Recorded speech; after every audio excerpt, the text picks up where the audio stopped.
ನಾಲ್ಕು ಕಡೆಗಳಲ್ಲಿ ಮೋದಿ ಮಾಡಿದ ಅಬ್ಬರದ ಭಾಷಣ, ಕಾಂಗ್ರೆಸ್ನ ವಿರುದ್ಧವಾಗಿ ಮಾಡಿದಂತಹ ಟೀಕಾ ಪ್ರಹಾರ. ಪ್ರತಿ ಬಾರಿ ಕೂಡ ಚುನಾವಣೆಯಲ್ಲಿ ಸೋಲಾದಾಗ ಇವಿಎಂಗೆ ಟೋಪಿ ಹಾಕ್ತಿದ್ರಂತೆ. ಈ ಬಾರಿ ಖಚಿತವಾಗಿ ಸೋಲುತ್ತೆ ಕಾಂಗ್ರೆಸ್ ಪಕ್ಷ. ಏನ್ ಹೇಳ್ತಾರೆ? ಯಾಕಂತಂದ್ರೆ ಇವಿಎಂ ಬಗ್ಗೆ ಸುಪ್ರೀಂ ಕೋರ್ಟ್ ಕೊಟ್ಟಿರೋ ತೀರ್ಪು ನಿಮಗೆ ಗೊತ್ತೇ ಇದೆ. ನೋಡಿ, 2009ರಲ್ಲಿ ಲಾಲ್ ಕೃಷ್ಣ ಅಡ್ವಾಣಿ ಅವರು ಕೂಡ ಇವಿಎಂ ಈ ದೇಶಕ್ಕೆ ಸ್ವತಂತ್ರವನ್ನ ಕಿತ್ತುಕೊಳ್ಳುತ್ತೆ, ಮತದಾನದ ಗೌಪ್ಯತೆ ಜಾಸ್ತಿ ಗೊತ್ತಾಗೋದಿಲ್ಲ, ಇದರೊಳಗೆ ಗೊಂದಲ ಇದೆ, ಅಡಚಣೆ ಇದೆ ಅಂತ ಹೇಳಿ ಅಡ್ವಾಣಿಯವರು ಫಸ್ಟ್ ಟೈಮ್ ಹೇಳಿದ್ದು. ಎರಡನೇದಾಗಿ ಬಿಜೆಪಿಯ ಒಬ್ಬ ರಾಷ್ಟ್ರೀಯ ವಕ್ತಾರ JVLN ರಾವ್ ಅನ್ನೋರು ಒಂದು ಪುಸ್ತಕನೇ ಬರೆದ್ರು, ಏನು ಹೌ ಟು ಹ್ಯಾಕ್ ಇವಿಎಂ ಅಂತ. ಐ ಡೋಂಟ್ ನೋ ಅದು ಹಿಂಗ್ ಸಾಧ್ಯ. ಈಗಲೂ ಅಪನಂಬಿಕೆ ಇದೆಯಾ ಕಾಂಗ್ರೆಸ್ಗೆ ಇವಿಎಂ ಬಗ್ಗೆ? ಕೇಳಿ, ಈಗ ನಾವು ಇನ್ನು ಮೋರ್ ಡೆಮೊಕ್ರೆಟಿಕ್ ಹೆಂಗಾಗುತ್ತೆ ಅಂದ್ರೆ, ಜನ ಮತದಾನವನ್ನ ಅವರು ಶೀಲ್ ಓಡಿಸಿ ಆ ಪಟ್ಟಿಯಲ್ಲಿ ಹಾಕಿದಾಗಲೇ, ಬ್ಯಾಲೆಟ್ ಪೇಪರ್ ಮೇಲೆ ಹಾಕಿದಾಗಲೇ ಇನ್ನೂ ಜಾಸ್ತಿ ನಂಬಿಕೆ ಬರುತ್ತೆ. ಇನ್ನೂ ಜಾಸ್ತಿ ನಂಬಿಕೆ ಬರುತ್ತೆ. ಇವಾಗ ಇದನ್ನ ಅಪನಂಬಿಕೆ ಅಂತ ನೇರವಾಗಿ ನಾನು ಹೇಳಕ್ ಸಾಧ್ಯ ಆಗೋದಿಲ್ಲ. ಇನ್ನೂ ಜಾಸ್ತಿ ನಂಬಿಕೆ ಬರುತ್ತೆ ಆ ತರ ಮತದಾನ ಆದಾಗ.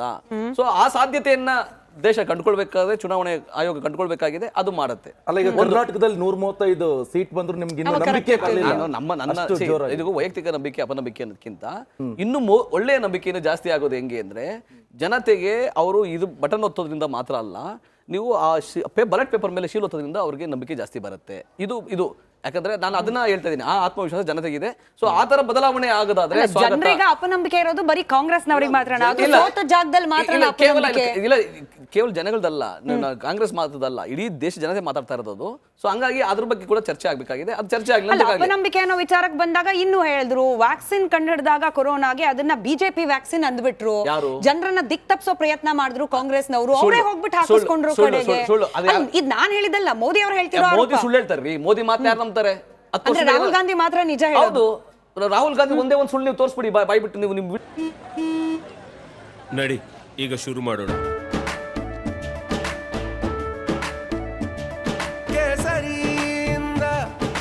ಮನೋಲ್ಲಾಸ ಮನಸ್ಸು ಮತ್ತೇರಿ ಕುಣಿದಾಡಿದೆ ನೋಡು, ಮನಸ್ಸು ಮತ್ತೇರಿ ಕುಣಿದಾಡಿದೆ ನೋಡು.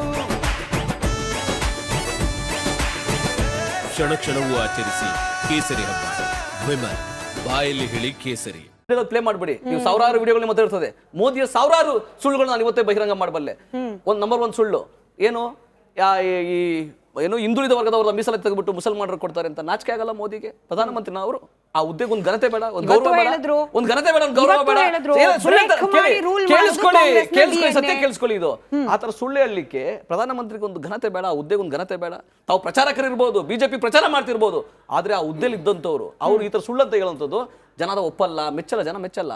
ಆಮೇಲೆ ನೀವು ಯಾವುದೋ ಒಂದು ನೇಹಾ ಕೊಲೆ ಬಗ್ಗೆ ಪ್ರಸ್ತಾಪ ಮಾಡ್ತಾರೆ ಮೋದಿ ಅವರು, ಸ್ವಾಗತ ಮಾಡ್ಲಿ, ಅವ್ರ ಮೇಲೆ ಕಠಿಣ ಕ್ರಮ ಆಗ್ಲಿ, ಅದು ಪ್ರಚಾರ ಮಾಡ್ಲಿ, ಅದು ಚಿಂತೆ ಇಲ್ಲ. ಇದೇ ಬೆಂಗಳೂರಿಗೆ ಬಂದಾಗ ಗೌರಿ ಲಂಕೇಶ್ ಹತ್ಯೆ ಬಗ್ಗೆ ಯಾವತ್ತಾರು ಪ್ರಚಾರ ಮಾಡಿದ ಮೋದಿ ಅವರು ಜ್ಞಾಪಿಸ್ಕೊಂಡ್ರ? ಕಲಬುರ್ಗಿ ಹತ್ಯೆಯನ್ನು ಯಾವತ್ತಾರು ಜ್ಞಾಪಿಸ್ಕೊಂಡ್ರ? ದಾಬೋಲ್ಕರ್ ಹತ್ಯೆಯನ್ನು ಯಾವತ್ತಾರು ಜ್ಞಾಪಿಸ್ಕೊಂಡ್ರ? ಪನ್ಸಾರೆ ಹತ್ಯೆಯನ್ನು ಯಾವತ್ತಾರು ಜ್ಞಾಪಿಸ್ಕೊಂಡ್ರ? ಇಲ್ಲ.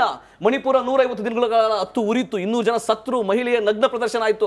ಯಾವತ್ತಾದ್ರು ಮೋದಿ ಅವರು ತಮ್ಮ ಭಾಷಣಗಳಲ್ಲಿ ಆ ದೇಶದ ಮಹಿಳೆ, ನಮ್ಮ ಮನೆಯ ಹೆಣ್ಮಗಳು ಅಂತ ಯಾವತ್ತಾರು ಕಣ್ಣೀರ್ ಹಾಕರ, ಸಂತಾಪ ಸೂಚಿಸಿದ್ರ? ಇಲ್ಲ.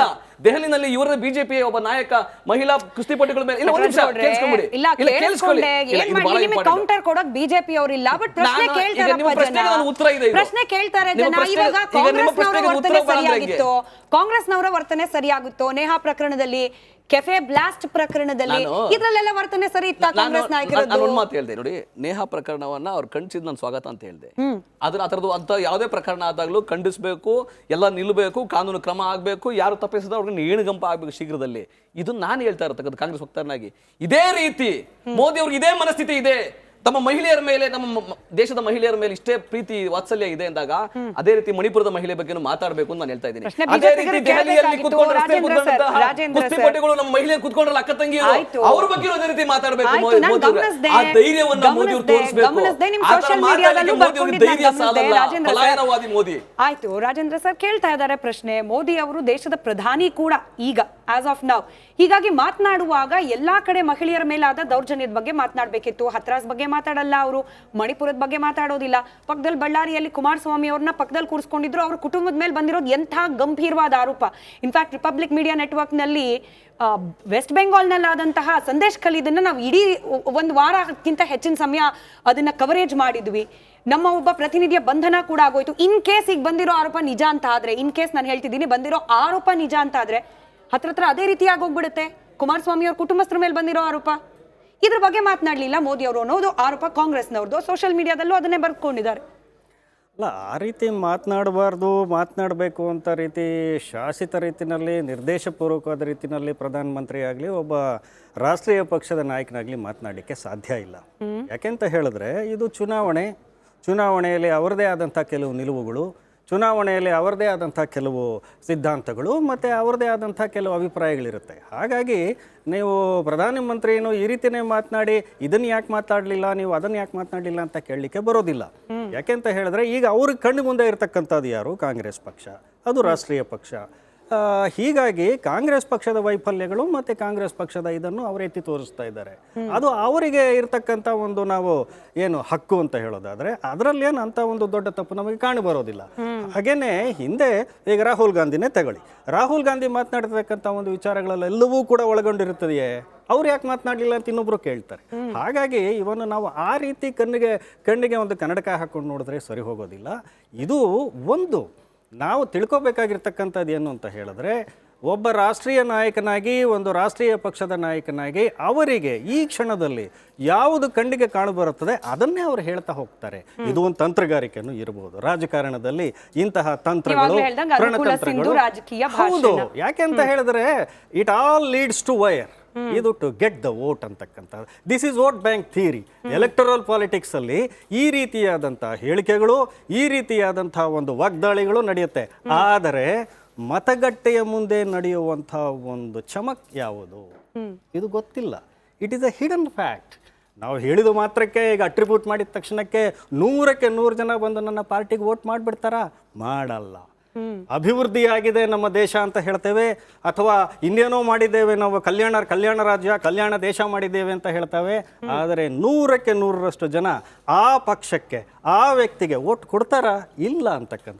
It is the biggest research going on in this biggest democracy rather. We should know that. ಅದಕ್ಕೆ ಪರ್ಸ್ಪೆಕ್ಟಿವ್ ಬಿಲ್ಡ್ ಮಾಡೋದು ಅಂತ ಇರುತ್ತಲ್ಲ ಸರ್, ಒಂದು ಜನರಲ್ಲಿ ಒಂದು ಒಪಿನಿಯನ್ ಅನ್ನೋದು ಕ್ರಿಯೇಟ್ ಮಾಡೋದು. ಈ ಭಾಷಣಗಳು ಹಂಗಾದ್ರೆ ಏನು ಪರಿಣಾಮ ಬೀರೋದೇ ಇಲ್ವಾ? To certain extent. To what extent ಅಂತ ಹೇಳಿ, ಟು ಸರ್ಟನ್ ಎಕ್ಸ್ಟೆಂಟ್ ಅಂತ ಹೇಳಬೇಕಾಗುತ್ತೆ ಅಷ್ಟೇ. ಕ್ಯಾಪ್ಟನ್ ಅರ್ಜುನ್ ಕೊಂದಿದ್ದು ಯಾರು? ಅವ್ರ ನರೇಟಿವ್ ಎಲ್ಲಿ ತಂದಿಟ್ಟಿದ್ದಾರೆ ಅಂತಂದ್ರೆ ಸಂಪತ್ತನ್ನ ಹಂಚಿಬಿಡೋದು ಅಂತ. ಇದು ಸ್ಟುಡಿಯೋ ಟಿಪ್ಪು ಜಯಂತಿ ಮಾಡಕ್ಕೆ ಅವ್ರಿಗೆ ಖಂಡಿಸಿದ್ರು. Very nice, very nice. ಯಾರು ತಪ್ಪು ಮಾಡಿರೋದಿಲ್ಲಿ? ಓಲೈಕೆ ಹೇಳಿಕೆ ಇದು ಅಂತ ಹೇಳಿ ಯಾಕೆ ಪರಿಗಣಿಸಬಾರದು? I.N.I. ಇದು ವೇದಿಕೆ, ಇದು ಫೋಟೋ ಎಲ್ಲರದು ಒಂದು ಟೈಮ್. ನಿಮ್ಮ ಸಮಯ ಮುಗಿದಿದೆ. ಅವ್ರು ಹೇಳೋಕ್ಕಿಂತ ಮುಂಚೆನೆ ಹೇಗೆ ಪ್ರತಾಪ್ ಸಿಂಹ ಪಾಸ್ ಕೊಟ್ಟಿದಂತ ಆಗ್ಲಿ ಡಿಕ್ಲೇರ್ ಆಗೋಗಿತ್ತು ಅಂತ ನನಗೊಂದು ಡೌಟ್ ಬಂತು. ಸಾಕು ನಿಲ್ಸಿ. ಕೆಟ್ಟ ಪದ ಬಳಕೆ ಕಾಂಪಿಟೇಷನ್ ಇಟ್ಟಿಲ್ಲ ನಾವಿಲ್ಲಿ.